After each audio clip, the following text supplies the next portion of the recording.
You're tuned in to the Foxboro BeatCast, a podcast for Patriots fans by Patriots fans.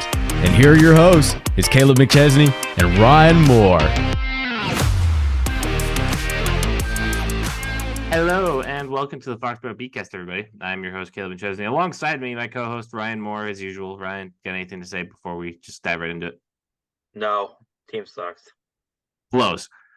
But we do have a special guest here to hopefully make this episode a little more interesting than me and Ryan just bitching and moaning and crying the entire time. We got our good pal, Ken Panda Myles. We're going to call him Ken. We're going to call him Panda. I don't think we're going to go by his last name. But Ken, how are you today? Introduce yourself a little bit. The floor is yours. I'm doing good. I'm the resident football guy, I guess, and I'm here to do some draft analysis and talk some good football. Well, talk some good football when we're not talking about the Patriots because they once again lost, this time overseas. An international embarrassment it is now, losing 10-6 to the Indianapolis Colts without their starting quarterback. You lost to Gardner Minshew when he only put up 10 points. Mac Jones, once again, disaster. Maybe the worst pick I've ever seen in my life. On that, they said he tried to put up a Dirk Nowitzki fadeaway. and it ended up being like a 90-year-old Phil Rivers sidearm, just absolute duck to whoever the hell that corner linebacker was, and even the corner on the outside couldn't believe it when you look at his face. He's like, Gesicki behind him couldn't believe it. Dude, And then it's like Mac Jones throwing off his back foot. It's like when Russell Westbrook pulls up for like that bank shot. It's just, it's an immediate brick. And yeah, the vibes had never been lower. 2-8. The rumors are swirling about everything. And we're going to use the first kind of section of the show to talk about that. So once again, Patriots lose in Germany 10-6 to the Colts. Ryan, what are your takeaways? What are your thoughts? Maybe just go right into the rumors that we've been hearing. Just use it. The floor is yours. I feel bad for the people in Germany, dude. Holy shit. I would ask for a refund. Second off, there were rumors today from the Pat McAfee show where Dan Orlovsky came on the show. Now, former tragic quarterback. Dog shit quarterback, ESPN analyst. He came on there and said that apparently Belichick he will not be at the Patriots next year as he already has a team lined up to be head coach and GM with. Now, that's what he's hearing. I guess Dan Orlovsky's hearing it. But it was also said from Diana Rossini at The Athletic that this is probably Belichick's last year in New England. He'll resign or they trade him, or I don't know. Either way, he's likely not a Patriot next year. So I want to know like what your thoughts are on that, Kaleb, because like I said pre-show, Dan Orlovsky is the same guy who's been telling Mac Jones how to get better, and we've seen how well that's worked this year. So forgive me if I'm not exactly buying anything Dan Orlovsky says. Listen, this is our ticking time bomb thing from like Albert Breer, where we're just gonna look like idiots. No, right. He's gonna get traded like the first day of the offseason. Yeah. So I'm not sure if I buy the whole Commanders thing. Like I see why it lines up. The whole, he's from Washington, D.C. area. His dad coached at Navy. The Washington connections are certainly there. But I'm not sure I buy it. But I do buy that this season's probably going to end with a mutual parting of ways, as The Athletic had duly noted on Saturday night. I think that report came out. So yeah. I certainly do believe that Bill Belichick probably isn't here longer than the end of this year, just with how bad things have gotten. When you see Kraft and his reaction in Germany to, I believe it was was it the Mac pick? I don't think it was the Mac pick, but I think it was a missed throw on third down or something. Dude, it looked like someone kicked his dog. Like just I thought he was gonna fall to his knees and like keel over, bro. I was concerned. I wouldn't blame him if he did. He's too old for this crap. You can say shit. This team sucks. No, you say shit and fuck and piss and whatever enough that you're covering the both of us. All right. But yeah, I don't know. I don't know if I think that Belichick is like immediately going to Washington. I think he's probably gonna retire.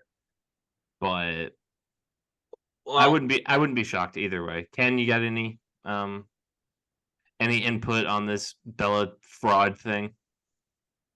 I do think that if he does go to another team, that he will need full control, and Washington is another one that will probably, with Josh Harris owning the team and everything, the same way he dealt with the Sixers.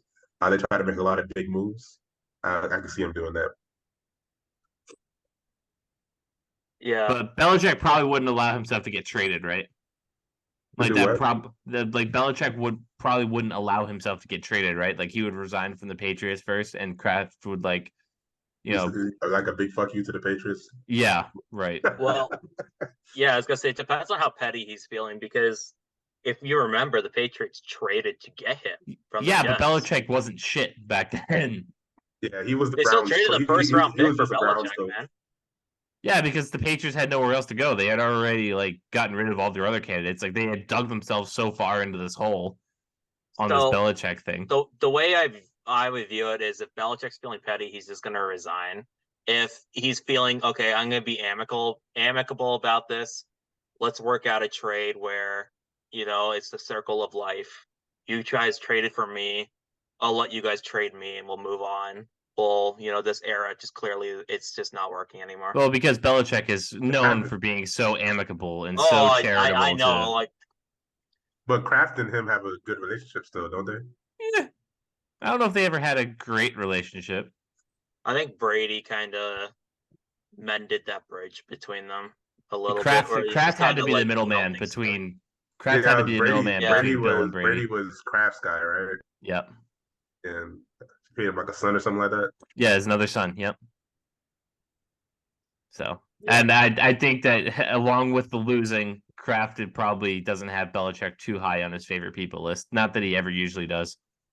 You look at the entire team, man. I gave you full control, and this is what you fucking gave me. I'm sorry. I should probably stop with the swearing, but if I'm Kraft, that's what I'm thinking. The roster is not good. The coaching hasn't been good. Nothing's been good about this. And I'm an owner, and Belichick can't really be mad about that since he controls it. So, and you know what I'll say? And I saw someone bring this up on Twitter.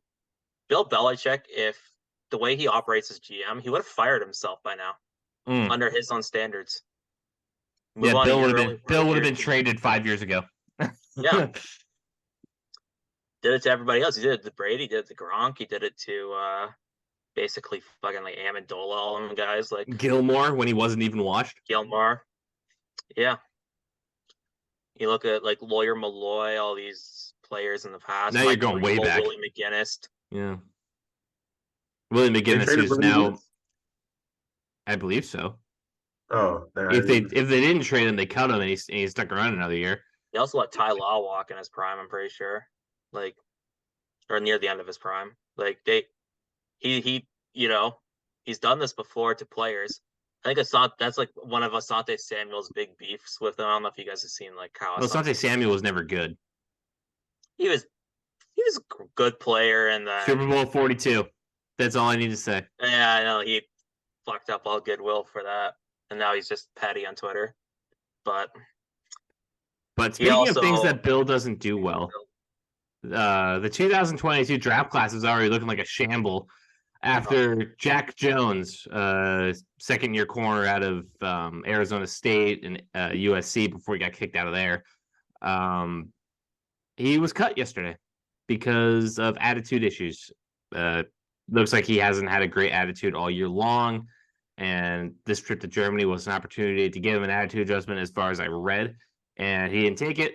Belichick said, all right, we'll see you. And his press conference, Bill was like, yeah, he's a talented player, but it was time, and we're probably not going to bring him back.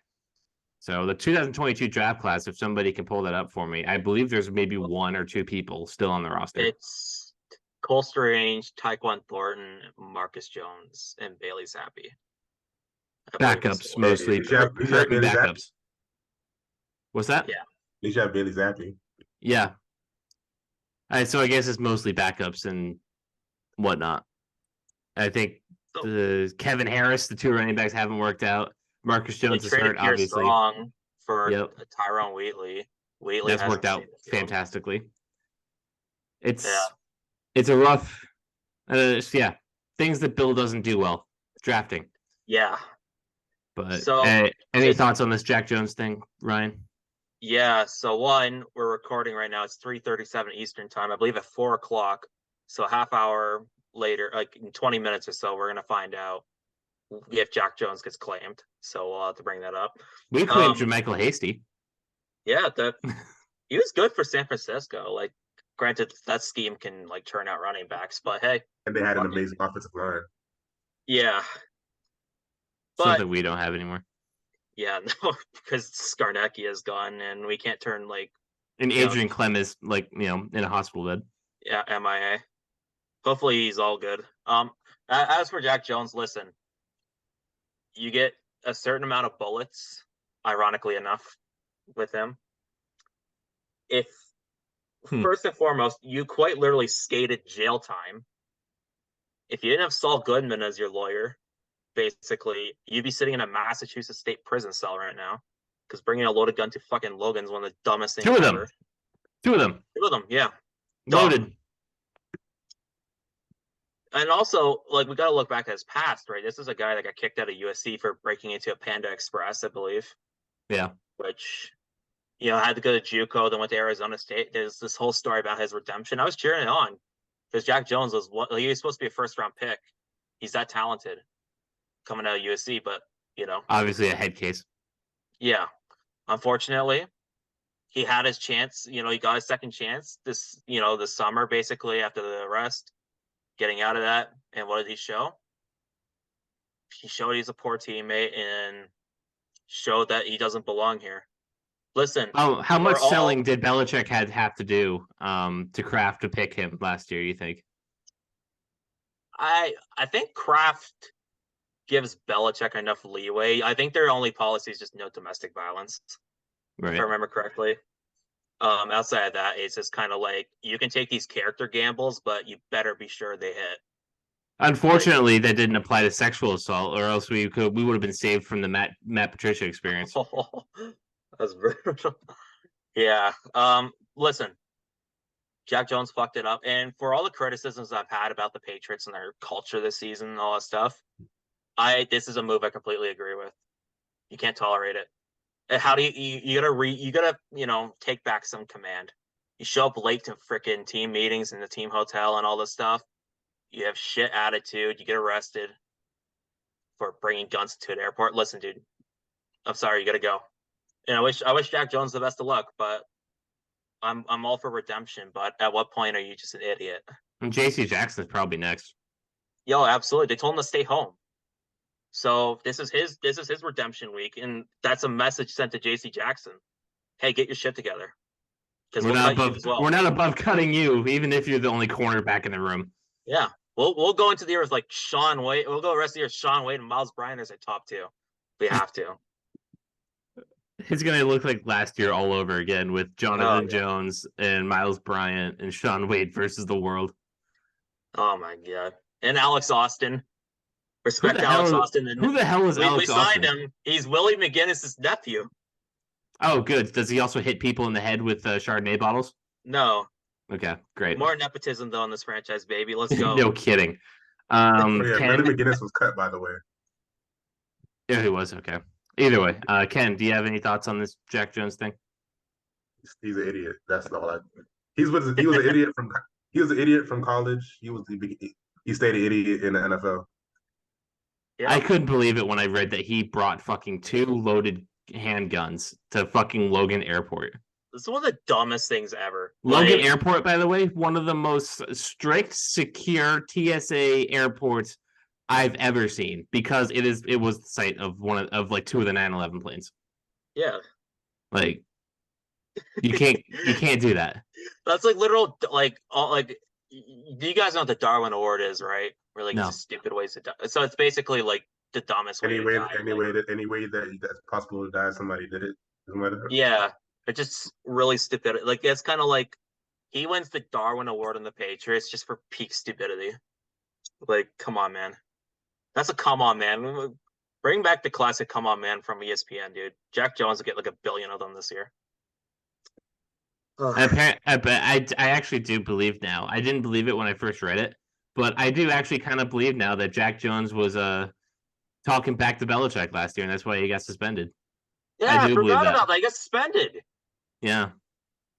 Yeah, team suspension. Dude. Before the guns, he got suspended at the end of last year. How many chances can you get? Yeah, sayonara, man. I'm sorry. Like, bye. But really talented football player, but bye. Does this also speak to Belichick's inability to command a culture without Tom Brady? I think Tom Brady was the culture. Like, is there zero buy-in now? I talked to a buddy of mine about this, and I think it's an overall. You need everybody to buy in. It's very clear because Brady, like, if you get guys like Brady, but like even like when you look in the past, like the defensive players that bought in, they don't really have any of these guys, these big names that buy in. Like, you know, you look at only one. The only one is Judon, and he's hurt. And even then, Judon was a guy they paid a fuck ton of money to come play here. Like, it wasn't necessarily Trent Brown, same thing. Like, you know, he wasn't drafted here. We paid him to come play here, so they needed to basically establish like a core, and they just haven't done a good job. Because I don't think guys like Mac Jones are bought in. That's a guy you need to get to buy in. You know, Mac Jones. What we need to do to Mac Jones, we don't need to get him to buy in. We need to sell him immediately. To Canada. I'm talking about in the past, like after 20, like, you know, the whole things of like him going to outside, you know, resort, which I think resources. It probably wasn't Bill O'Brien after watching their sideline interaction. No, oh my, Bill, that's the teapot coming back. I don't know if you get the teapot reference, Ken, but I heard about the Tom Brady thing. Yeah, where Bill O'Brien will just start simmering and simmering and simmering. He just explodes. Listen, I respect Bill O'Brien because I would have exploded on Mac Jones a month ago. Dude, you would have done it after the Raiders. Did you guys see Caleb would have got it in after the Raiders game. Yeah. Dude, after even the Cowboys game, like Bill O'Brien was just like eyeing him down, like, are you fucking kidding me, dude? I left Alabama for this shit. And now he's gonna go back to Michigan State because of this shit. Bill O'Brien, you are a Texas A&M Aggie. Hey, I would love that. Ken, what do you think about the Belichick's inability to command a culture? I had never even thought about it before, but I mean, defensively, you guys still have. I feel like it depends on. You guys don't want to pay anybody, like long term. But you know, yeah, that's why Duggar and Uche are out after this year. I was about to say, like Duggar, I feel like he's a good like person to build the defense around, and Uche, I love you. You already know me and Nate loved him out of college. Yeah, stole him from your ass. Yep. So, and then Judon's a good like. When he was with us, he was a great like people person to build around. So still is. He's still on like social media and like all that type of stuff to make like he's like a person like a good face for your defense. So I don't know. I respect Judon because he'll go on Twitter and try to recruit everybody. It doesn't matter. He fails every single time and he keeps trying. I love that. He already puts in more effort than Belichick does. He probably gets him to want to sign, but then Belichick says no. Listen, can we just promote Matt Judon to GM? Yeah. Matt Judon just has like an NFL All-Pro team for the basically just assembles it.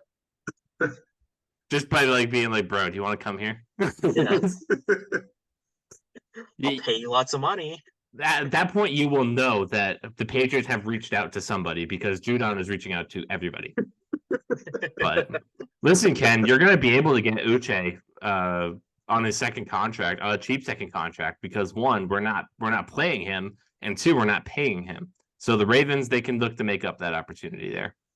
Yeah, we're about to be down to like 2 edge rushers after the season. So Yeah, I'll take him again. Uche would be a good pickup. And then you can have Dunker too if you want, because we're not paying him either. We don't need no safeties. Yeah. I was gonna say Mike McDonald, if he stays with Baltimore, you get the Michigan connection there. And although I think Mike McDonald should probably be a head coach, man. He's doing one hell of a job. Hey, let's keep that out of the ether. I kind of want him in New England as one of our options. I won't lie. We're set with Mayo. We know that Mayo's the guy. I'll probably Gerard, but like, listen. Take what's the Titans coach again? Vrabel. Take him back after the Titans. Dude, I have been pounding the table for Vrabel since the the Raiders game that I kind of jumped the ship. Yeah. That we started talking about other coaches. Then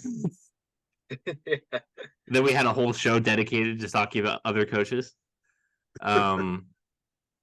Maybe like Ben Johnson or someone like that. Just someone different, please. I'm at the point where I don't even know if I want Vrabel anymore because I don't think he fits this team. Like, nobody fits this team. That's the point. We unmask it. I would rather just hire a young coach and just try to build like our own kind of core, like a new era Patriots, just clean slate. So we're gonna go 3-14 this year, and then 3-14 next year. Is what you're saying? If they actually show a vision for the future, I'm fine with that. I don't know, man. I'm a Patriots fan. I can't take more than 3-14 year. Can't do it. It's about vision. That's all it is to me. Like, show a vision. The Patriots don't have a vision right now. Their vision is just nepotism, if anything. Nepotism and shit drafting. But speaking of drafting, this is where we get to the point of the podcast where Ken can really shine and show off the amount of film he's been watching, what he thinks. Certainly outclassed me and Ryan in the X's and O's department for sure. We are going to talk about the NFL draft here. As much as I have kicked and screamed, I don't want to do it until the season is over, but I've been bullied into submission into realizing that this season is indeed over. 2-8, there's no coming back from that. Even though I saw on Twitter, I think that if the Patriots win out with that Bills loss, they still have a 54% chance of making the playoffs. But you look at the end of our schedule. One, we can't beat any of these teams. We can't beat the worst teams because we just can't score. You guys play the Giants, so we can't score on that defense, Ken. We can't score on any defense. Like the Giants, they can score. We can't. We're gonna have some guests on next week for the Giants one. It's gonna be funny, dude. It's gonna be Tommy DeVito versus Bailey Zappi. You don't know. You don't know how much I want that. But nah. Will Greer, Trill Greer, baby. Let's go. Horns down. We're going Will Greer. Let's go. But yeah, I've been bullied into submission into realizing that this season is over. So we're going to talk about the NFL draft a little bit. This will be the bulk of the show, and as for all intents and purposes, 2023 is done. And the team is projected to have a top 5 pick at the very least. Ken, you have alluded to there being some quarterbacks and some wide receivers on the board that we should be looking at, and I understand that you've been doing your homework. So let's see who you recommend for us and where this team can improve in the offseason and become competitive, hopefully, by next year. Ryan has a wider range of patience than I do. Who would have thought that? But here we are. Tell us who you think that we should take, what you're eyeing, and whatnot. Yeah, so with you guys having the third pick right now, you're probably gonna want to hope that the Panthers win at least 3 or 4 more games, so that y'all can get a top 2 pick. Because I don't think the Giants are gonna win more than 1 more game for the rest of the year. And that win's gonna be against us, by the way. And so then you get Kaleb Williams or Drake May. My guy is Drake May. And I agree. Ryan, you're a USC fan, right? Yeah. Fake USC. Say it right, Ken. Fake USC. Yeah, shut the fuck up. He would get to see Kaleb Williams go from fake USC to the Patriots. And I mean, at least that would make you guys get excited for that. And then you guys could get a loaded wide receiver class for the second round with like Troy Franklin That's what I from was gonna Oregon. bring up. I'm a big fan of that guy, dude. He rinsed USC secondary last week. Man, he embarrassed them. Yeah, Yeah, he he's insane. he has amazing speed. He's like 6'3", I think, or something like that. Yeah, you know who I've been really sorry to interrupt. You know what I've been really enjoying is Xavier Legette from South That's one of Carolina. my. I think he's gonna be like a You say DK South Metcalf. Carolina, the real USC? Yeah, shut up. Go Listen, Gamecocks, baby. we can do fake USC, USC and real USC as our 1-2. yeah. I'll be fine with that. I mean, yeah, he's like a DK Metcalf. He's like 6'4", 230 Yeah, at receiver, and he's a beast. he runs like a three. He runs like a low 4.3. Yeah, he's a freak, man. Yeah, that'd be a lovely combo. You guys are you'd immediately get a QB and a wide receiver one. Yeah. So what does what's it look like if we flip it and we took Marvin Harrison Jr. at that second pick? Say that. Probably that'd probably happen if you guys get the third pick. You guys would go Marvin Harrison. Okay, then let's say that Marvin And Harrison then- is the pick at 3. What are some of the quarterbacks in the second round that So- you think should be looked at? Depends on how a lot of people look at the class because Well, that's why I'm I know asking you. a lot of people still have Michael Penix in the first round. But some people don't because of like the injury and he's a little older. I think he's like 23, 24 years old. He's already. my age, and we're calling them older prospects. Fuck my life. But yeah, and then so he might be a late first round type of guy, or he could be y'all could end up drafting him.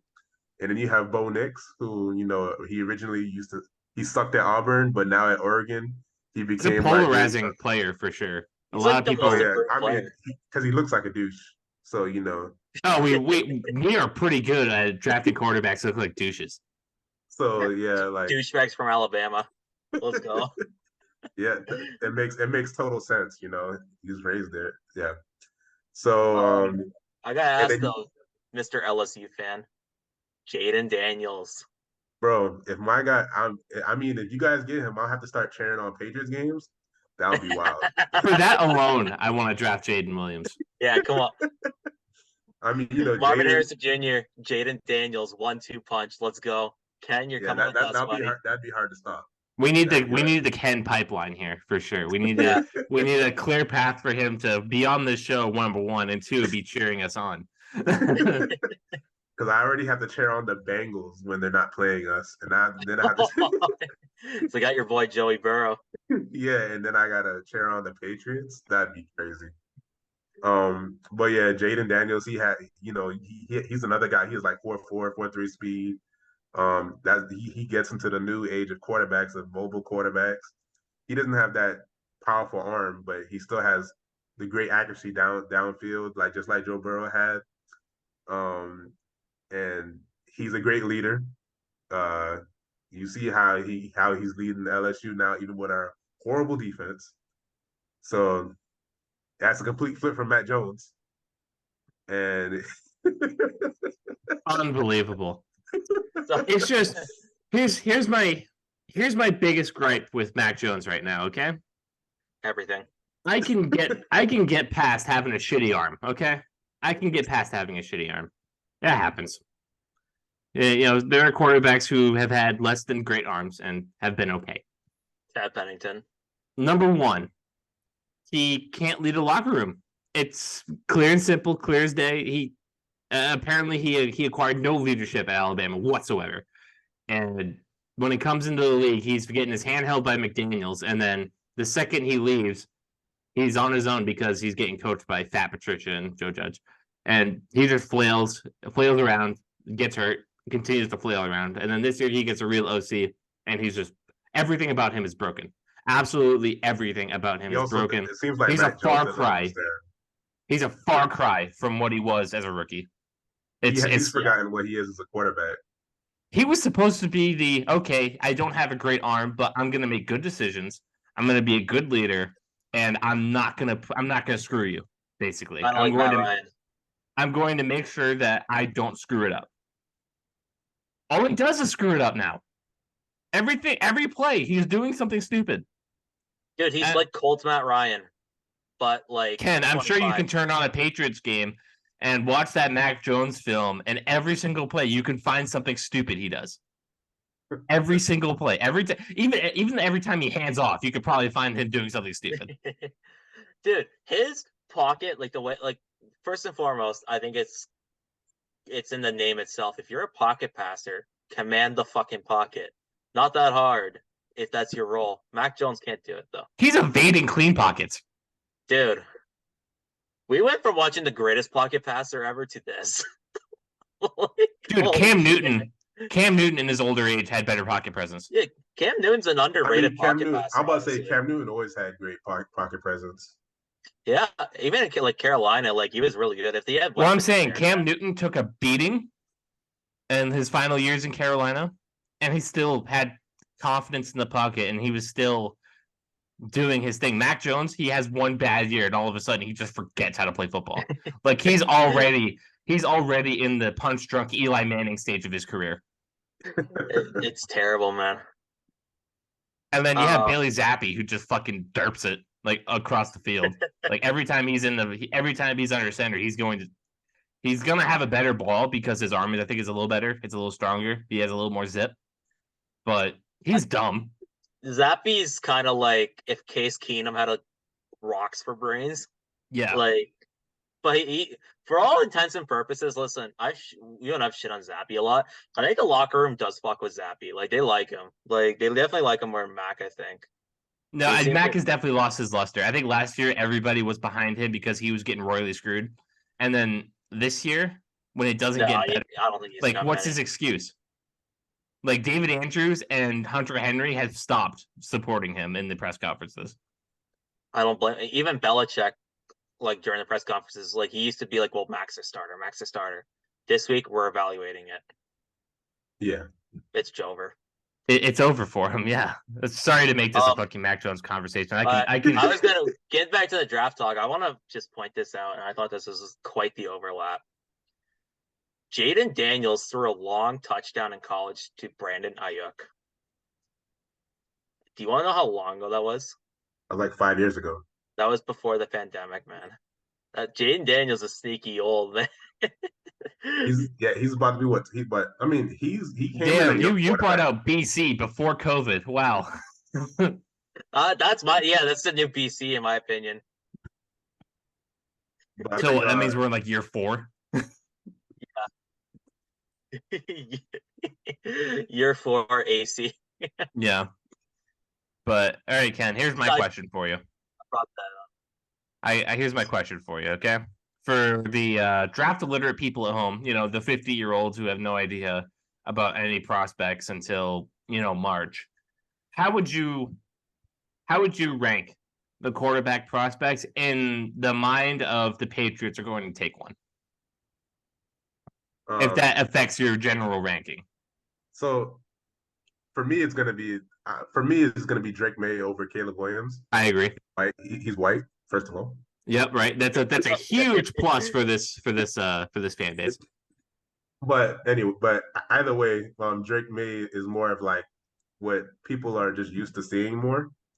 And Caleb Williams, he holds the ball for like 4 seconds and he likes to run around and all that stuff. So like certain franchises are gonna go one way over the other. Like I can't blame somebody for liking Caleb Williams more because he shows more exciting stuff.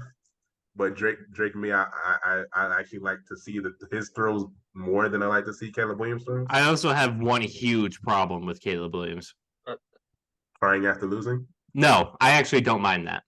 I'm a Derek Carr guy, for God's sakes. My biggest problem, and Ken, feel free to correct me if this has been changed, but I saw a graphic probably a couple weeks ago. He can't play against ranked defenses. He sucks. That's also a Lincoln Riley problem altogether. Yeah, dude. The USC's coaching isn't all that. Well, ours isn't any better. Yeah, because Lincoln Riley struggled even when he had Baker Mayfield, Kyler Murray, Spencer Rattler. No matter what quarterback Jalen Hurts, they choked. Yeah, even with Jalen Hurts, no matter what quarterback he's had, they struggle against any good teams. So how am I supposed to expect that he gets better with 1 year in the NFL Depends on against who you playing hire. Alabama every week. So what I would think about more is like the traits that he's shown rather than the statistics and records. Like Patrick Mahomes, they lost to everybody. But look at Patrick Mahomes now in the NFL. You feel me? True. It's true. So that's how I would Oh. go with that. I was gonna say I think Caleb Williams is kind of like Mahomes and Kyler, kind of into like one. Like, Oh, so there's some so he's the greatest quarterback of all time. and what I mean by that is there's some days where he's like Patrick Mahomes level player, where like he looks like just an unbeatable, unstoppable force, and then there's other moments where he kind of like What were you I thinking? wouldn't like he doesn't necessarily drive the bus the way you'd want him to. He kind of plays hero ball, stupid hero ball like Kyler Murray does at times. Where I that's my biggest concern with him is I think he has bad like pocket presence at times and loves to play the hero ball. And it will so it's like he plays like Mac Jones, but he can get away with it. Yeah, because he has a way better arm and he's way more athletic than Matt Jones. Yeah, so he's doing what Matt Jones think he should be able to do. I will say I agree with Ken. If you're going for schematic fit though, I think Drake May, who compares to Justin Herbert, makes more sense for New England. Like, it's kind of like a 1A, 1B type thing this year, where they're both studs. So when you get past the top two, Ken. So then you have a group of like 4 guys. So you have JJ McCarthy, Michael Penix. Yeah, JJ McCarthy. Yeah, like I said, a lot of the audience probably doesn't know the schools. My bad. New England has no idea about anything college football, myself included. So I need you to list out the schools for me. Tell me why you like them, why you don't. So JJ McCarthy, he's a little less experienced, but he's like you should like a young person, and he has really great arm strength, and he has those amazing throws also, and he has good enough mobility. Sorry. Yeah, McCarthy is an intriguing prospect. I wonder if he's going to declare or not, because he's going to be 20. I think he's like 20 or 21. Like he's not that. He's younger than me. He's an 03, I'm pretty sure. Jesus Christ! Our franchise quarterback could be younger than me. Listen, dude, Demario Douglas is a day younger than me, and I found that I was like, no way. I think Christian Gonzalez is a couple months younger than me. Christian Gonzalez? Yeah. I think he's like June 02, and I'm March 02. We're getting old, man. Both of y'all like I said, dude, the old guys in this class, like Michael Penix, Bo Nix, all of them are the same age as me. So it's like, oh my god, it's a reality check. Well, I'll be graduating college in May, so that now we're geriatrics. That seals the deal. So I just wanted to bring this up quickly. We're gonna find out in a few minutes where Jack Jones went because it's 4:00. If he went anywhere. Yeah, I'm not seeing anything yet. So just keep an eye on that. But yeah, I got my Twitter up, just scrolling. Just McCarthy out of Michigan. Obviously, we have good history with quarterbacks out of Michigan. We won 6 Super Bowls with them. Who's next? And then you have Michael Penix out of Washington. Washington.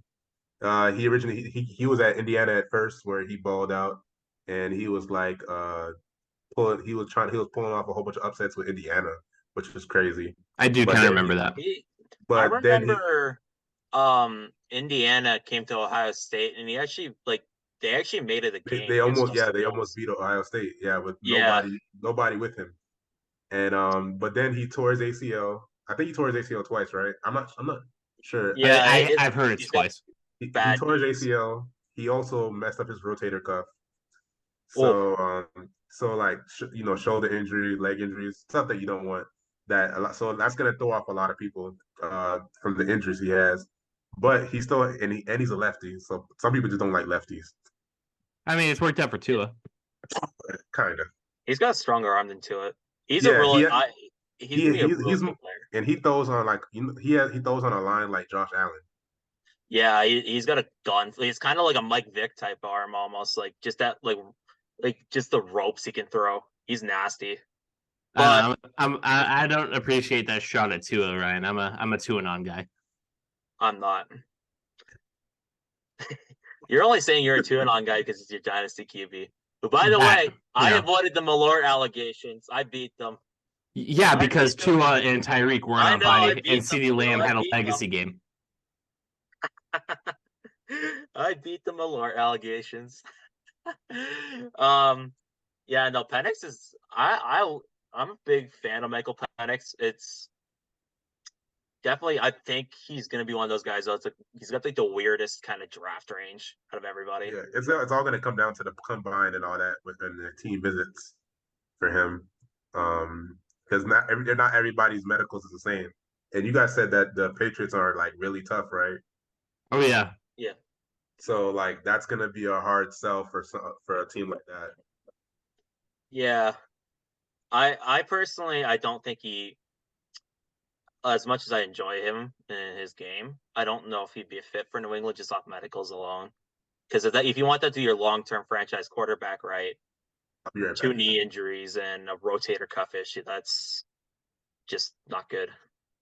And then I think there's a couple other quarterbacks while we wait for Ken to return. We got Jaden Daniels at LSU. We talked about a little bit. There's Bo Nix out of Oregon. I think Ken has tried to pitch Bo Nix to me before. I didn't catch most of the pitch, but I'll have him do it again here as to why he should be that top of the second round pick. Then you have Shedeur Sanders, who I think is kind of he's not declaring. Oh, that's right.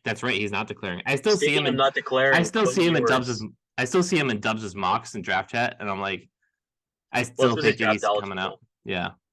Yeah, Quinn Ewers as well. There's a report that he's going to stay at Texas, but he's a really talented quarterback. So that means Arch Manning is going to our Minnesota Gophers, right? Arch Manning might come to Columbus, bro. Yeah, we were just talking about the two quarterbacks who are not declaring between Shedeur Sanders and Quinn Ewers. And we were just kind of setting you up for the next three. And then we're going to talk about the receivers because obviously the second biggest need on this team outside of quarterback is the wide receiver. So the first one that we mentioned was Jaden Daniels. We talked about a little bit. What's the pitch for him to New England? So if you want a mobile, like the most mobile quarterback that's going to be in the draft is going to be Jaden Daniels.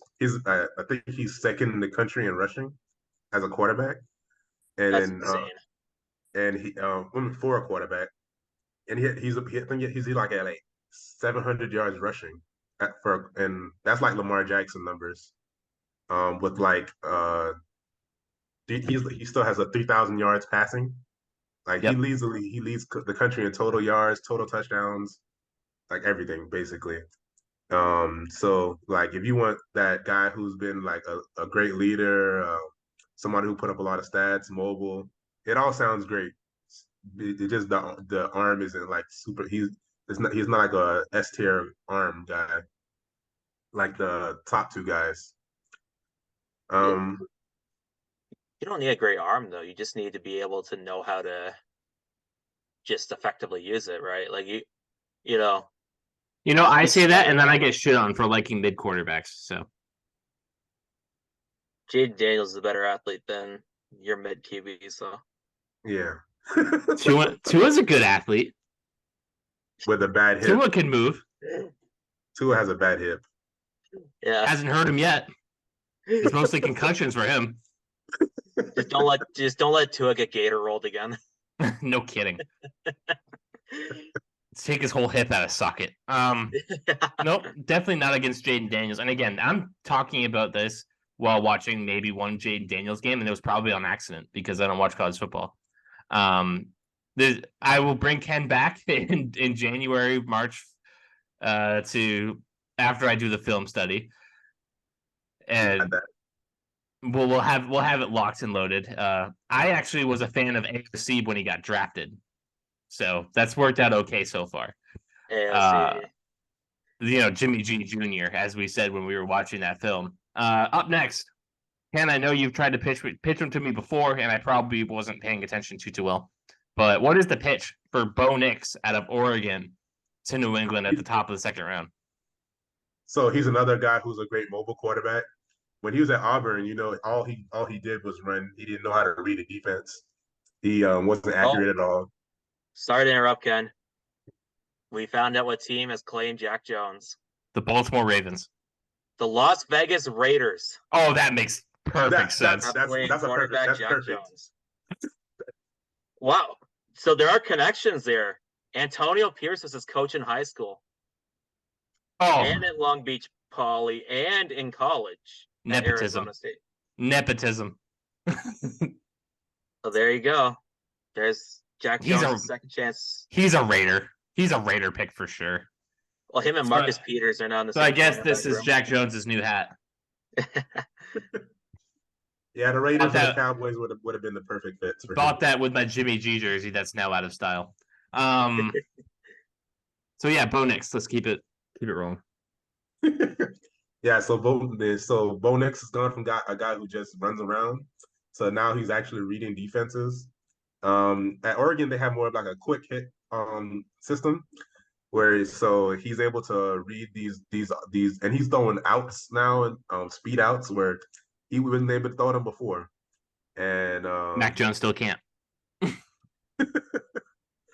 and he's always had like the arm talent and the mobility and all that. Just like what's the Palmer brother who's a quarterback coach? Jordan Palmer. Jordan Palmer was saying that he would be the number one pick back like about 2 years ago. Well, he's finally hitting that potential now. So with him now being able to advance himself, I see him as like a guy who can be late first, early second. I think honestly, it's a kind of a side conversation before we get to. Is there one more quarterback after that, or do we hit him? Yeah, that would be. Well, we were going to talk about Ewers, but Ewers is going to stay at Texas. We were going to talk about Ewers and Sanders, and okay. So I think it would honestly just be worth it for the Patriots to trade back into that first round to get that fifth-year option, on whatever quarterback they might take, like the Ravens did at the end of 2018 to get Lamar at the end, or with Teddy Bridgewater with the Vikings. Yep, for sure. I think that would be smart, and the Patriots should look into that. But now let's cover the receivers quickly because obviously we need those two. And Marvin Harrison Jr.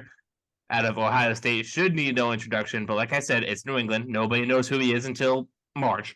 So I mean, it's Marvin Harrison Jr. Like if you watch any sort of college football, you know who he is. Come on. And if you know by the name alone, he has a killer instinct. So Ken, please. Allegedly. Please, Ken, introduce us to Marvin Harrison Jr., what he's really good at, what makes him a great fit here in New England. So the thing with Marvin Harrison is he has nothing that he's not great at, really. So if you draft him, you already have you're probably getting a top 10 receiver off rip in the league, just like you got with Jamar Chase, just like what you got with Justin Jefferson, all the receivers. Yeah, as soon as Julio, as soon as they come in the league, they're a top 10 receiver. So that's what you get with Marvin Harrison, and then he's already like he's like 6'3", I think, or something like that. The only thing that really, the only thing that he has to build upon is like his weight, really, and just put him in a conditioning system, and he'll build that up. Yeah, dude, I think he is the best receiver prospect I've ever seen in my life. I'm not trying to be hyperbolic, but like, I actually think he might be the first son of an NFL legend to be better, like could be better than his dad. Like, and that's really high. That's high praise. Yeah, dude, he is flawless. Like he's 6'4". So Ryan has officially cursed Marvin Harrison Jr. Yeah, cursed Marvin Harrison Jr. Now he'll just be N'Keal Harry with now he's going to be the killer that didn't get away with it. Oh no, but no, like. Wouldn't be the first time for the Patriots. Okay, go ahead. I'm done. Dude, he runs a 4.3. He's got an insanely smooth route tree for like his routes are insane. His releases are insane. He's so freaking smooth at 6'4". Like I don't, he's an insane jump baller, insane red zone threat, insane over the middle. Like there's no flaws to his game. Quite literally none. Like he's my best overall football player in the class by far. Like, the only thing that like I wish he would. The only problem I have with him is I wish he would do. Like, we had more top end corners for him to go against, but we've only seen him go against two great corners, and that's against Michigan. That's gonna happen, and you're gonna see him. And we saw him against Notre Dame, and that's when he got hurt. Imagine the practice Yeah. sessions between Christian Gonzalez and Marvin Harrison Jr. That would be insane. Iron sharpens iron. Mm-hmm. That'd be great to see. All right, there's a pretty good practice session between him and Denzel Burke already at Ohio State. Oh, for sure. It could work out like Sauce and Garrett Wilson over there in New York. If only they had a quarterback to throw them the ball. Who are some of the other receivers, Ken? Because this is where I get lost, because quarterbacks are like the only position in college I care about as far as like watching the film goes. You've watched fucking wide receiver film with me. I'm bored. Because they show every single play that this receiver's on, not even the ones that like he's targeted. I don't care how well this receiver can block. Like, just show me him catching the ball and running routes and let me see how that looks. But all right, Ken, let's talk about some of the other receivers that aren't Marvin Harrison Jr. So next up you have another group of three. Yeah. So you have Malik Neighbors, Rome Odunze, and Keon Coleman. Let's talk about the first one. So Malik Neighbors would be my wide receiver too. Where's he from? He's kind of like from Kansas LSU. Oh, he's from LSU. Okay. Yeah, he's kind of like another OBJ. He's 6'195", I think, and I think OBJ was 5'11". So smaller guy. Yep. Yeah, so they're like right there by each other. He's a great yak guy. We need that. Great yak. He has the deep speed, all of that. He's not much of a contested catcher, but you don't want to do too much contested catching as a receiver anyway. So that's why I would put him as wide receiver too. He's a good route runner, and he does from inside or out. Love that versatility. We love that versatility up here for sure. Yeah, try to put their guys at like in the slot, but he also gets to the outside, and he's got a good amount of like touchdowns as like like slot fades. So just burns this guy out of the slot, and yeah, that's basically what I have for Malik Neighbors. Ryan, you have any thoughts on Malik Neighbors? Yeah, I watched the game where he put up was it like 300 yards or something like that? Like it's insane stat line. Was it versus Ole Miss he did, Ken? Or is it Mississippi State? I think in both games he put up 200, but he had like in the first half he had like 160 yards or something insane like that, like 2 touchdowns or whatever. Like he was going nuclear, and I thought to myself, I'm like, this guy's really fucking. He's so good, man. He's a cheat code. Like, I agree, Ken, on his assessment. He is like an Odell type, where like if you hit him on a slant, he's housing it. You're not stopping that in the open field. So what we imagine that Juju Smith-Schuster would be. Yeah. In our wildest imagination. His route tree, he runs a really nice route tree. From what I've noticed, he can hit the deep balls and all that stuff. I agree with Ken. He's not a crazy contested catcher, but yeah, he's a really balanced receiver prospect. He's gonna go top 15 easily. I would say he compares to kind of like Chris Olave, sort of like that type of receiver. I think Chris Olave is more of is a little bit faster, but yeah, they're similar. Yeah. What do we got next? And then you have Keon Coleman. He's my wide receiver 3. He's out of Florida State. He transferred from Michigan State. And he's more of like a T. Higgins type, where he's like a big bodied, amazing catch type of dude, where if you want to throw it, just throw it to him and he'll catch it anytime. Start on those types. Sorry, N'Keal Harry ruined possession catch, contested catchers for me. Yeah, we don't love those. We don't have great luck of those up here. Devontae Parker as well. No thanks. I meant to mention him. He should also be voted off the island. Yeah. He should have been cut right with Jack Jones. After the Raiders game or whatever. Yeah. We ripped into him. But yeah, this Coleman guy. Keep going.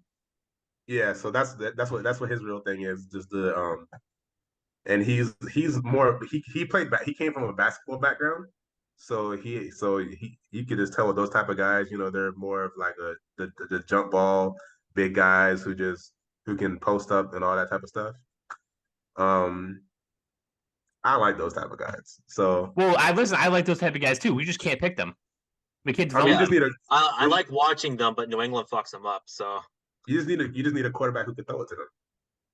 Well, listen, we had Tom Brady throwing to N'Keal Harry. He couldn't make it work. N'Keal Harry wasn't Brady got the most out of N'Keal Harry, and I mean, it's still a pile of shit. So N'Keal Harry wasn't a jump ball guy from college. Then what was he? I Because can't I didn't like separate him. the He was two I he was didn't like more him out he of was a college. N'Keal Harry is more of a big slot in college, and big because slot he that can was run slot routes. because he was 6'4", the people thought that he could jump off, but that's not what he did. Oh my god! I don't know if you guys remember him at Arizona State. They would like throw screens to him and have him like just I, burn everybody. I remember how was the punt return? I'm like against USC. Yeah, And like N'Keal Harry was a yak guy. He wasn't a jump ball guy. and it's So crazy we how just like misused him then.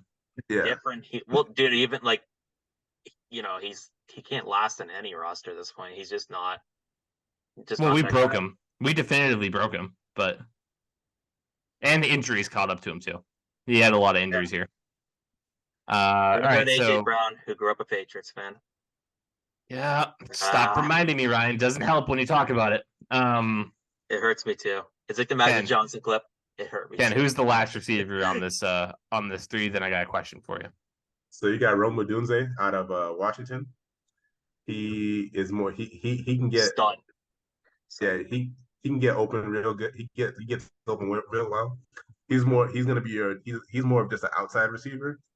But he runs. They basically run every route, but they have him run more deep routes at Washington, and he has great hands where he be snatching everything that comes his way. Now, but I don't feel like he's like the opposite of Keon Coleman, where he doesn't have the contested catches. So I guess you guys should like him over there for the Patriots. So yeah. No, we might just force him to do it anyway. Yeah, you're in a red zone threat, buddy. Yeah, I mean he has had like that. He had that amazing catch versus Oregon, where that was like a contested catch, but he doesn't like do that he doesn't do that most of the time. Ryan, you got any further assessment there? I agree, Ken. He's a stud. I want to talk about my favorite receiver though in the draft. Oh, so Ken missed one. Xavier Legette, baby, from South Carolina. The real USC, yeah. He's the freak of the draft. Like, I think this guy is gonna. I actually sadly don't think New England's gonna be able to draft him, barring that DK Metcalf-esque fall. But like 6'3", he runs. I saw when I was reading his profile, he ran a 4.26 or something insane like that. But those high school times be off. Yeah, they're a little juiced. Yeah. But like, even then, like 6'3", like 230, and you're running 4.3s. It's a physical, big body guy. Kind of reminds me a little bit of like a roided up Debo. Like, bring that to New England. Yeah, he's gonna be that great yak and deep type Yeah, guy. I need that in New England. Brown, but he doesn't. But Brown he doesn't won. run. But he just like DK, he doesn't. He's not good. He's not gonna be a good route runner. I'm fine with that if you can kind of just get open. Get open. So I've noticed that you guys have missed one really good fit for New England that I can't believe you guys missed. Like this is crazy. You guys really just snubbed him, and I need to give him his credit because he would be a perfect fit here in New England. His name is Ricky Pearsall out of Florida. Okay. I don't know if you probably didn't know, but Jaden Daniels actually played at Arizona State with Ricky Pearsall. They both see you just pair them up, and it's a good show. Jaden Daniels played with. So, Ken, here's my question before we move on to our NFL Roundtable, and then we go. I have one more receiver I want to shout out. Actually, this is a sleeper. You said when you was going to name a white receiver, I thought he was going to do Ladd McConkey. Yeah, Ladd McConkey's actually pretty good. I didn't scroll that far down the NFL draft. Ladd McConkey is the perfect Patriot for like appeasing the fans. He's a smooth white boy though, bro. He's actually nice. He's like a Cooper Kupp type. Yeah.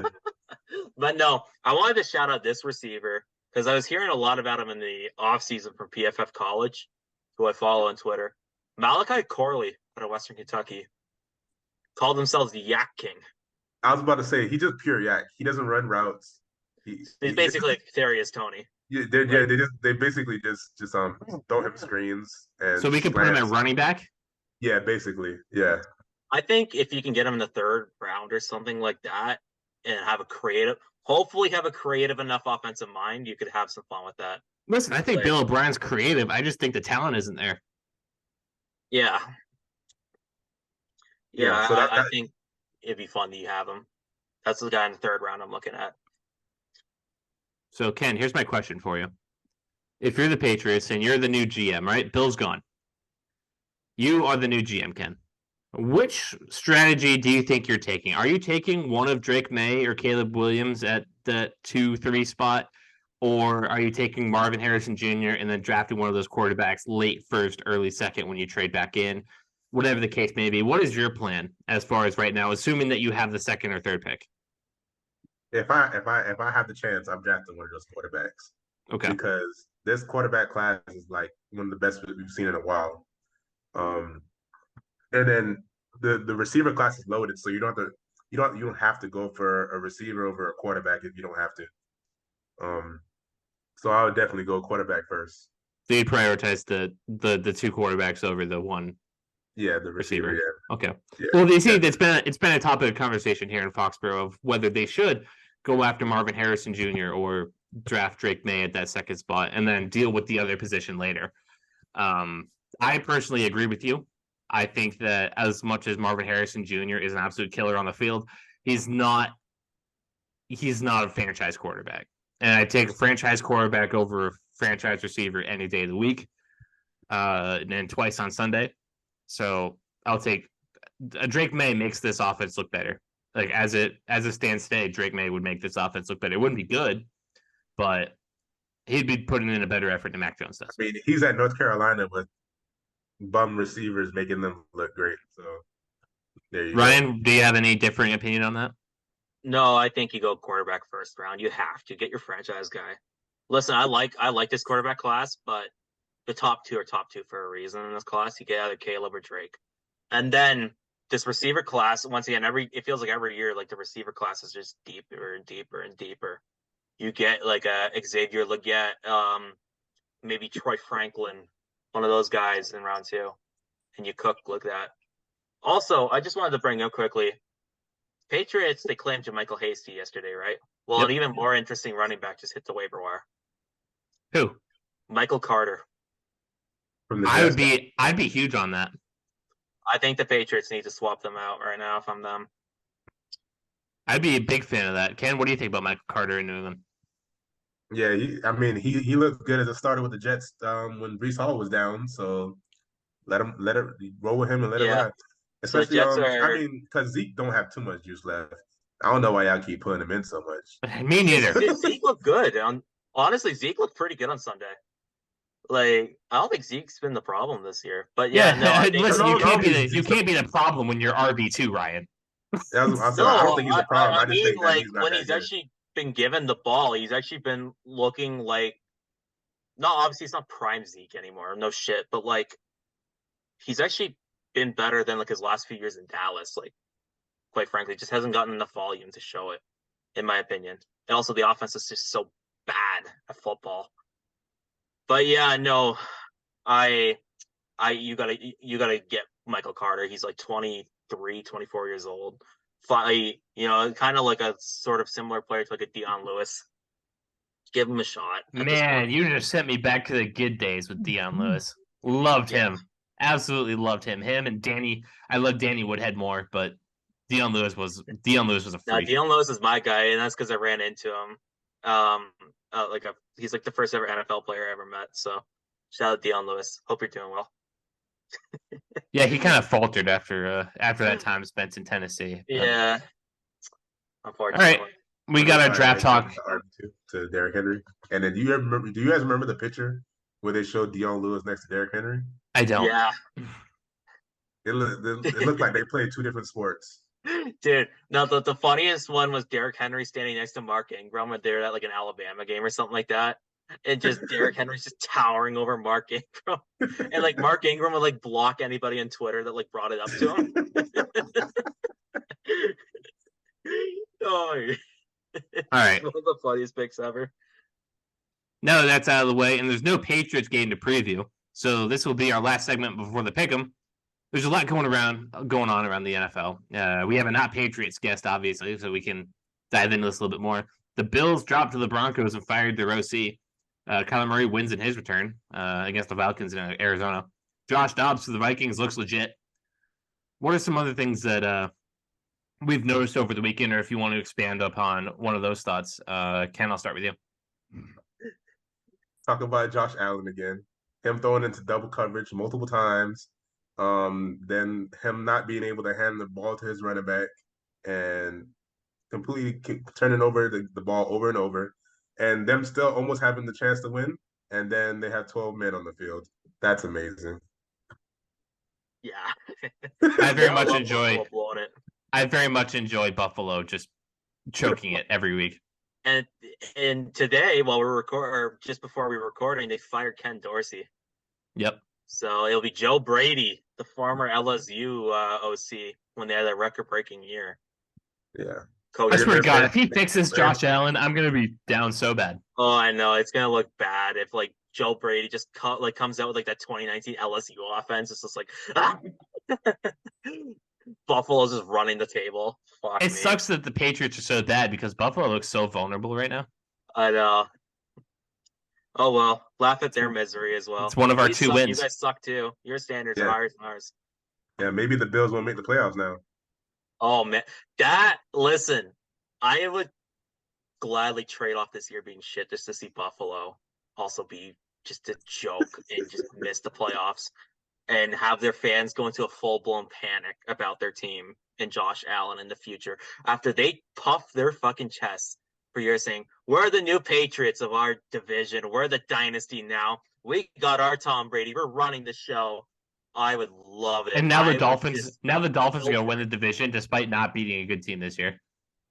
Yeah, dude, the AFC East is just like a clown show. It's supposed to be like the most stacked division in football. It's just a clown show. But speaking of divisions that aren't clown shows, Ken, what do you think about the Steelers giving you a run for your money for the AFC North? Oh, it's sickening, bro. It's sickening.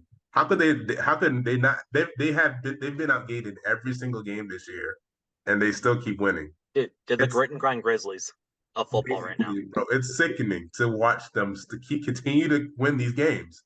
Oh my God! And then Kenny Pickett's still horrible. And Kenny Pickett is undefeated against you. Yeah, it's crazy, bro. Oh my goodness. I still think the Ravens win that division, but it's going to be tight. It's going to be tight to the end with three of those teams. I think Cleveland's done. I mean, Cleveland's right there with the Steelers, and they play each other this week. I think Pittsburgh wins that. They'll get outgained, but they'll win it. I can't have faith in Cleveland. I'm sorry. They're a poverty franchise. It's the same reason why I never picked the Chargers. Yeah, you already know about me and the Chargers. Dude, we've been on the same wavelength about the Chargers since day one. We've been agreeing that Staley is going to be the first coach fired forever. Now, granted, the first coach fired was Josh McDaniels, but the only thing great about the Los Angeles Chargers are their jerseys and Justin Herbert. Yeah, Ryan owns a Chargers jersey. Oh, I love my Phillip Rivers jersey that a certain someone here bought me. Is it a powder blue?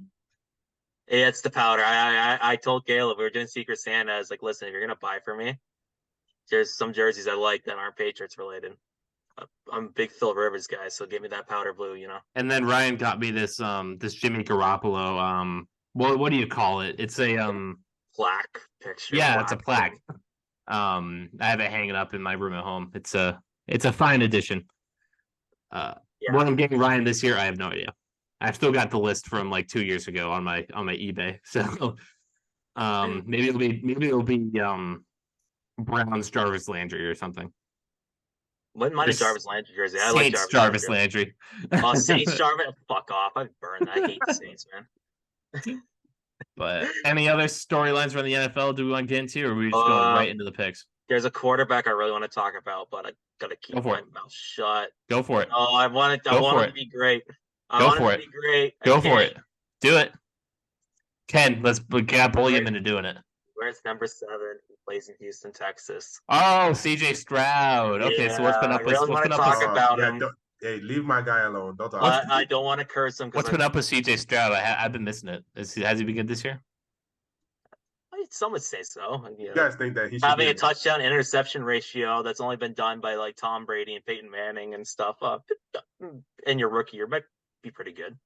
So you think he's going to be a franchise quarterback there in Houston? Do you, Ryan?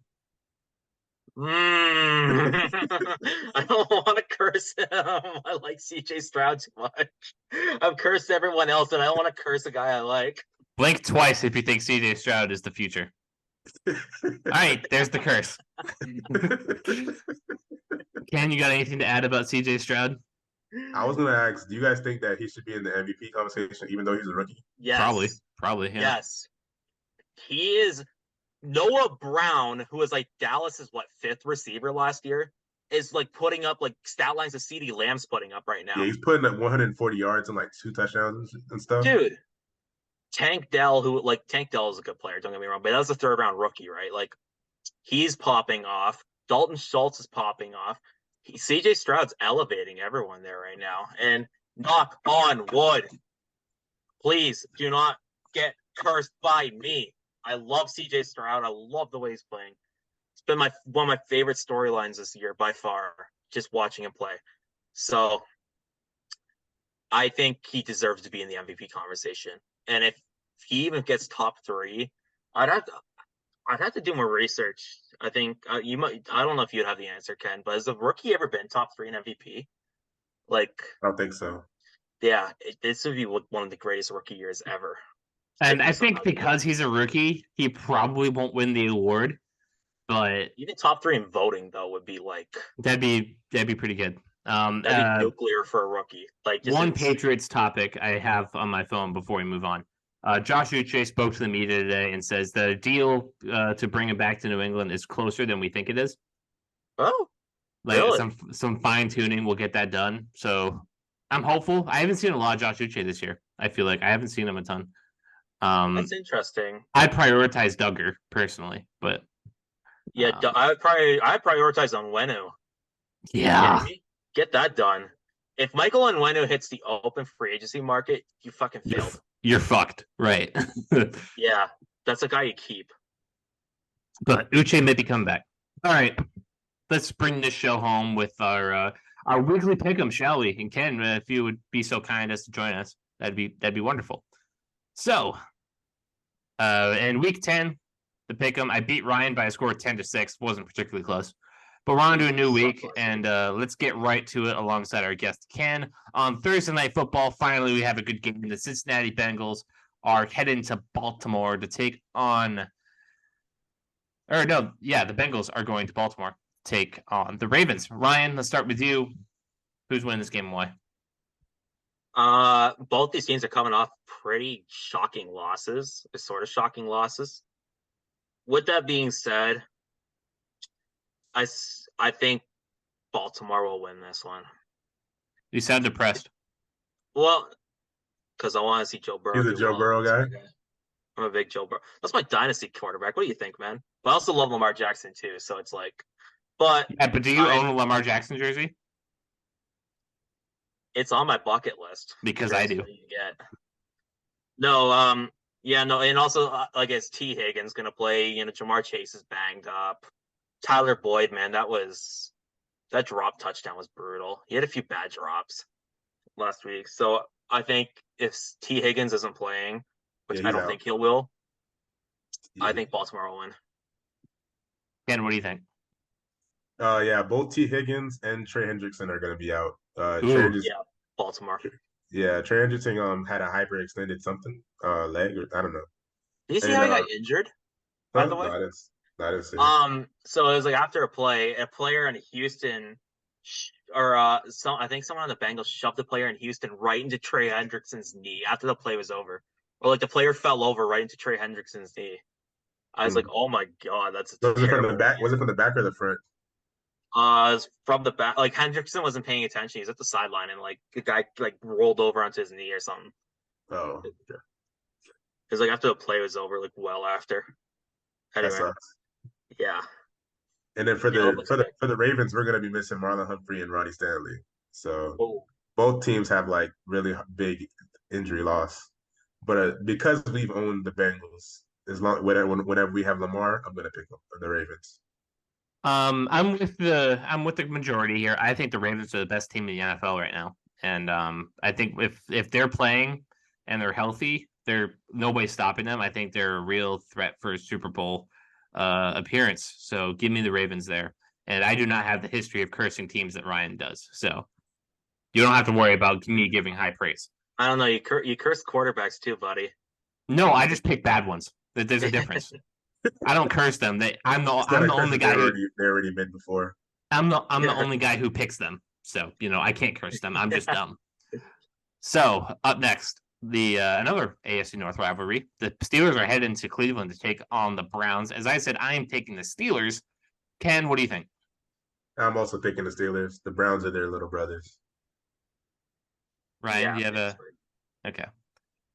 And I think it would be hilarious if they're the least talented team in that division and they go out and win the division. I think that would be hilarious. Won't happen, but it'd be great. You're saying that on a Zoom call with a Ravens fan. Come on. Yeah, I'm feeling bold. Up next, the Bears are headed to Motor City to take on the Lions. I don't think this game will be particularly close. Ryan, what do you got? Bears, Lions. Yeah, Detroit should rinse them. I know Fields will probably be back, but still, Lions by like 30. Ken, what do you think? Yeah, I'm picking the Lions, and I'm taking the spread, whatever the spread is. I can see if I can look that. It's plus 50 and a half, or minus 50 and a half. Let me open up DraftKings here and see what they got for the line on this game. It's 10 points. 10 points? Wow. I'm still. Oh my god, there's a lot of crazy lines this week. The Raiders are plus 12 against the Dolphins, which I would take because I think the Dolphins are known to play down every now and again. The Panthers are plus 10. The Giants are plus 10 to the Commanders. The Titans are plus 6.5. The Buccaneers are plus 11 to the Niners. The Patriots 30 points. are on bye week, so I can't tell you.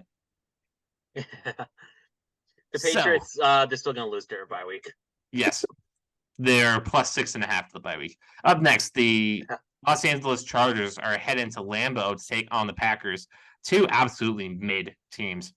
I took the Packers at home. I don't think the Chargers are doing shit this year, as much as the Packers offense is inept. Ryan, what do you got? I want to feel the love, but it hasn't loved me back. Give me the Chargers. Yeah, that's a QB you cursed. Sorry, Jordan. I got a little too optimistic. Ken, what do you think? Yeah, I'll pick the Chargers on this one. All right, Jordan Love has been disappointing. Yeah, but so have the Chargers, which is why I took Green Bay. Up next, like I said, plus 12.5 is the line. The Raiders are heading to Miami. The Raiders are 2-0 since firing Josh McDaniels. Aiden O'Connell looks like a dude at the very least. Looks like he can play in the NFL. Looks like Farva. Looks like my little brother. It literally is Christian McChesney. Hi, Christian. You're watching. Christian doesn't watch. But okay. Hi, Christian. I took the Dolphins. They're an explosive offense. That's a bad defense. The Raiders, their offense has been efficient since firing McDaniels, but it hasn't been efficient enough. I think the Dolphins will kind of run away with this. I don't think it'll be by 12 points. I think it'll be like 8, 9. Ken, what do you think? So, Antonio Pierce says, unlike Arthur Smith, he knows to give the weapon to his wide receiver one. But I think, I'm gonna go with the Dolphins though. Ryan, anything different? I'm thinking of a really funny scenario right now. There's 10 seconds left in the game. Tua's driving down the field to take the lead. Jack Jones gets a pick 6 and walks off the game. I suppose he would be ready for game day. It's only Tuesday. I'm just thinking, imagine Jack Jones just gets a game-clinching interception or some shit there. Oh my God, we'll never live it down. Also, funny thing for this game is, you know how the Dolphins haven't beaten a team with a winning record yet? So with the Raiders being 5-5, if they beat the Raiders, they'll have the Raiders will have a losing record. And if they lose to the Raiders will have a winning record of beating the Dolphins. So it's a lose-lose for Miami. So Ryan, who are you taking? I'm taking Miami in this one. Yeah. And we'll have a guest pick from my dog Bowie. What do you think? He's just Miami. Okay. He's going Miami as well. Up next, this is going to be the rest of the games. This is going to be a really bad game. The Giants are taking on the Commanders in Washington. I took Washington because the Giants are they're like Patriots level bad this year. Obviously no Daniel Jones, bad defense, bad offense, bad team. Ken, what do you think? As painful as it is to say, the Giants are going to lose. This is a blowout for the Commanders. Yeah, it'll freak everybody into thinking the Commanders could actually like win a playoff game. Ryan, what do you think? Commanders. Yeah. Yep. Up next, I have to start Bryce Young against the Cowboys in fantasy this week. But luckily I do have the Cowboys defense, so I win either way. 3 interceptions incoming. Ryan, Cowboys, Panthers. Who do you got?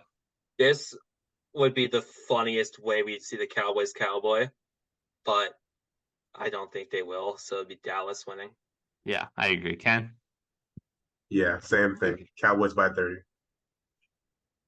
For anybody keeping track, me and Ryan only have 1 game difference so far. Hopefully that changes in the next couple games. Up next, the Titans are heading to Jacksonville to take on the Jags. I'm surprised this isn't the Thursday night football game. Ryan, what do you got? Remember when they would have the color rushes and the Jaguars wear the ugliest uniforms in NFL history? Yeah, and then the Titans look like toothpaste. Brown. Yeah. With that being said, man, Trevor Lawrence has been pretty underwhelming this year. Yeah, he is. So he's been so underwhelming that Patriots fans actually think Mac Jones is outplaying him. With that being said, give me Jacksonville. I too took Jacksonville. Ken, you got anything different? This is gonna be where I change up on you guys. The Titans. Ooh, what's the thought behind that? Titans own the Jags over the years. And really? That's a rivalry that's been the case? Yeah. So I'm gonna continue with the Titans winning this one. Interesting. Okay. I don't hate that. It's a weird division game. Up next, the Cardinals feeling good after getting Kyler Murray back. They're going to take on the juggernaut that is the Houston Texans. I'd say juggernaut very what's the word I look for? Loosely. Yeah. I'm being facetious. I took Houston. I think the Cardinals are just a bad team. Ken? I think it's actually going to be a close game, but I'm picking the Texans. Kyler Murray comeback season. Yeah, I got Houston, man. Ken, if you're the Patriots, would you be interested in trading for Kyler Murray? Yes. What would you give up for him? That's a hard thing to decide on the spot for you, to be honest. Yeah. But I'd give up at least a first-round draft pick for him. Especially if you guys get like a mid-round pick, like if you guys end up in like the 10th pick or something like that, I'd give that up to get Kyler Murray. I'm not sure if I would do. I think I'd rather have Drake May, but that's what I'm saying. If you guys if we start winning, yeah, maybe. Yeah, if you end up with if you're at like a top 3 pick, I'm trading up to get one of those guys. But if you're low enough, I'm gonna trade out to get Kyler Murray. Gotcha. Okay, so you still got faith in that. All right. Yeah, Kyler Murray's still like a top 12-ish type of guy. So yeah, Kyler's pretty good. Up next, the Bucs are heading to Levi Stadium, take on the 49ers. I take the 49ers because I don't think that the Buccaneers are very good. Baker Mayfield, I've also seen, is hurt. Battling injuries over there. Also, the Bucs fucking suck, and their organization sucks. And wah. I know. All right, so I know who Ryan's taking. Ken. Taking the Niners. Ruined my favorite athletes ever last season in the league. Fuck you guys. He shouldn't have come back. Simply put. Shouldn't have come back to Tampa, bro. Don't owe those pieces of shit anything. Fuck. Shouldn't have come back, period. You go out on a pretty good season, on an MVP level season. Leave it there.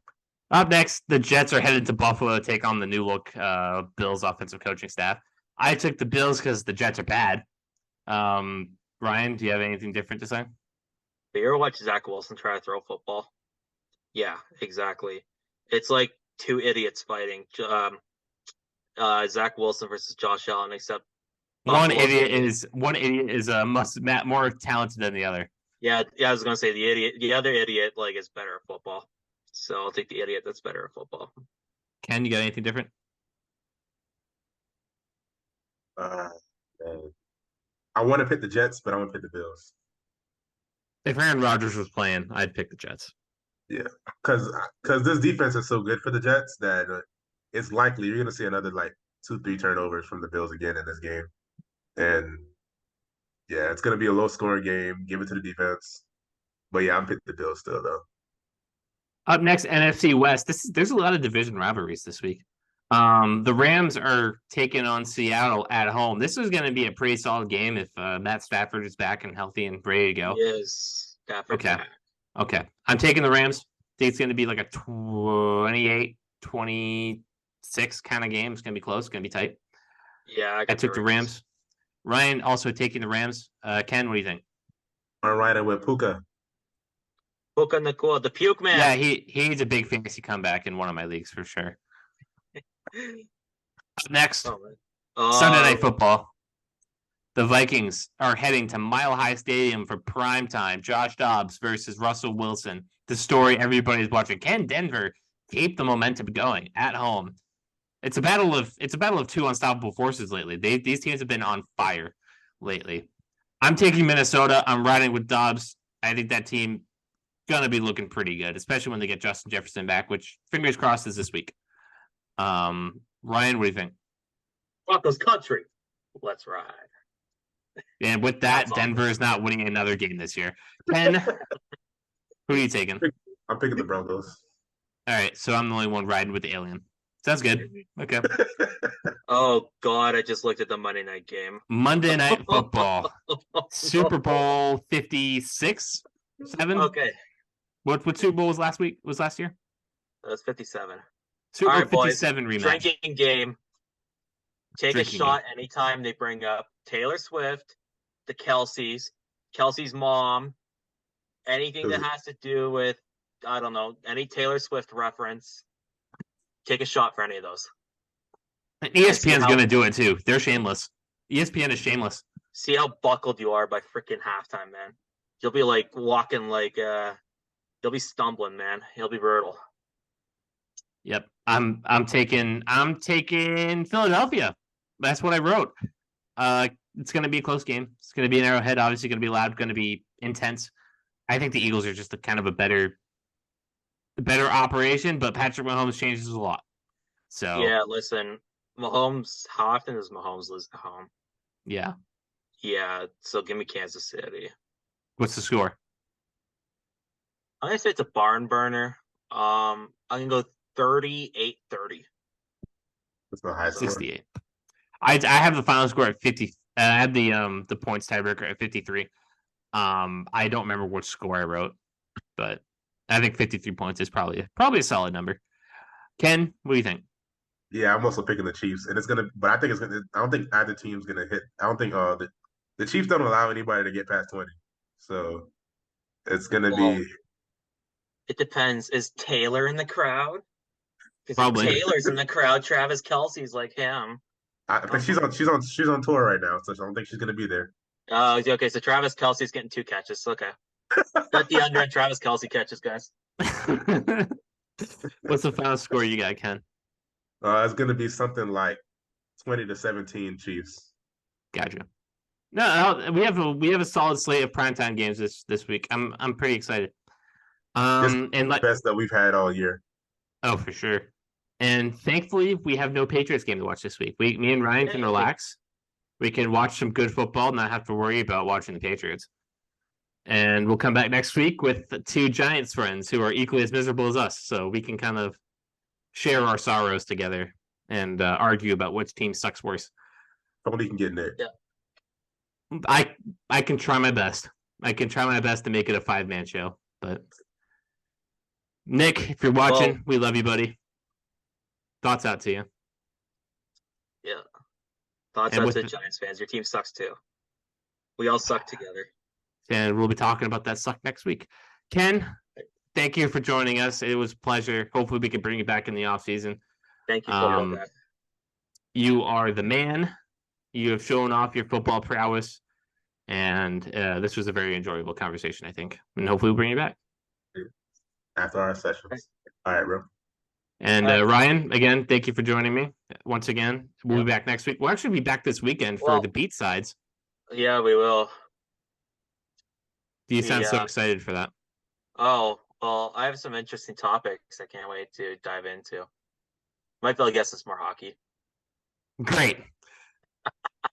You've been watching the Foxboro BeatCast. Like, subscribe, follow, share with your friends, comment, all that fun stuff. We will be back next week with some Giants friends.